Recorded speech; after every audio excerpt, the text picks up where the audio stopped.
So, I hate starting with so. That's become such an expression these days. It's replaced, well. We used to say well. Now everyone says so. I don't like it, but there I go. I start with so.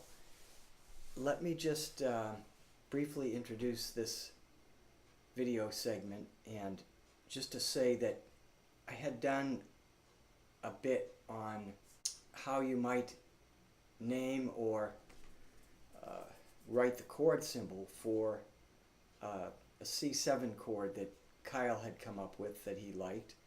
And it's a cool chord. It has no third in it, so you could call it C7 no third, or as I was trying to explain, calling it a C5 with a flat 7. So what I wanted to do, there goes so again, I want to back this up, and I want to take little chunks of some actual music theory, and I'll demo so you can hear it all along the way. I'll have a minimal of visuals, so to speak. You'll be able to see the guitar. Not that I'm some great maestro, but you'll be able to see what I'm doing, these simple concepts, and transfer that to your own musical situation, be that trying to get better at your playing, trying to expand your repertoire, trying to figure out what some of these chord symbols mean that you run across, or if you're composing, writing your own stuff, what have you. This is a foundation that you can apply across the board. I'm gearing it for guitarists. As you can see, I got all these dozens of guitars behind me, my prizes.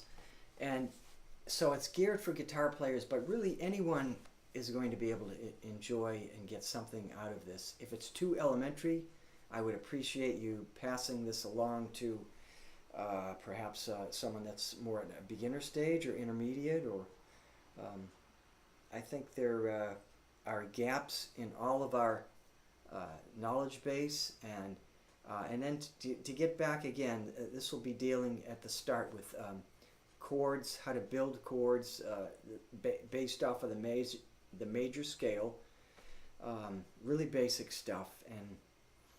But the truth of it is that there's so much in Western music that derives itself from these basics, and whether we know what you call it or how you write it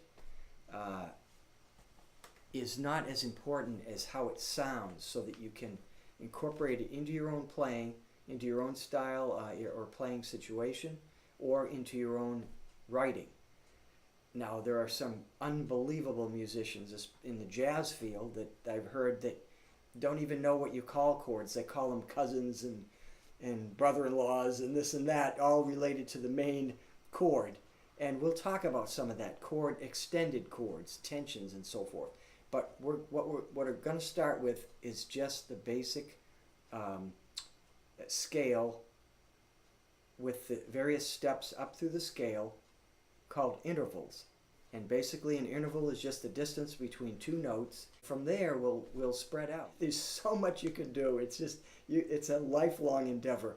And I won't get too bogged down in the minutiae of the theory, but I will show some visuals here and there, maybe some musical staffs. Probably not, I really won't show any tab. I'm not really a tab reader, but I know it's a big aid for a lot of guitarists.